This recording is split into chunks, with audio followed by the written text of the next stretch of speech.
Most Christians think Ekklesia means church, but Acts 19 and the entire ancient world prove that's not true, and it changes everything about your faith. The word Ekklesia appears 114 times in the New Testament. In 111 of those, English Bibles, especially the King James, translate it as church. That's why most people picture pews, pulpits, and Sunday services. But in Acts 19, translators couldn't hide the real meaning. Here, Ekklesia has nothing to do with Christians and everything to do with an official governing assembly. Here's what happened.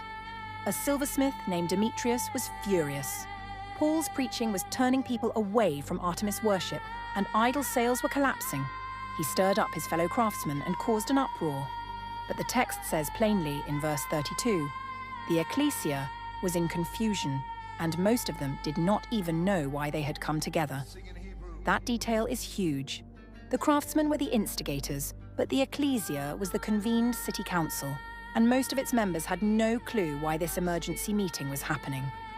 That shows Ekklesia referred to the official civic body, not the angry mob stirred up by Demetrius. Then, in verse 35, a city clerk steps forward to calm things down.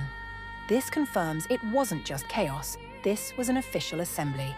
And in verse 39 he adds, if you want to press charges, it must be settled in a legal Ekklesia. In other words, this current meeting was an illegal meeting because they wanted judgment without evidence of a crime. Finally, in verse 41, he dismisses the Ekklesia. This fits perfectly with how Greek writers like Thucydides, Herodotus, and Plato used the word. Ekklesia always referred to a political or civic assembly, a governing council with real civic authority, not a worship service.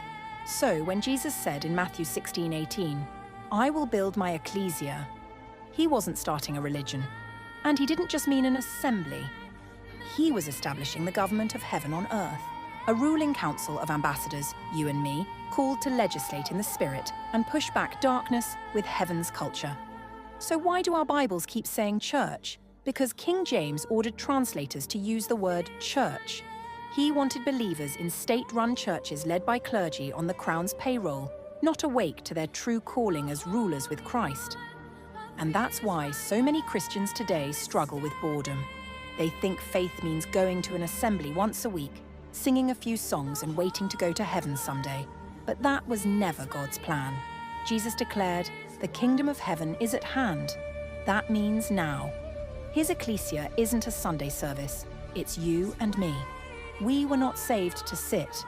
We were commissioned to co-reign with Christ, to resist sin, to wage war against the powers of darkness, and to establish righteousness until earth looks like heaven. If your faith feels apathetic, it's because you've been told you're merely part of a church. But the truth? You are part of the government of heaven, and once you see that, you'll never live the same way again. Follow for more hidden Bible history that will set your faith on fire.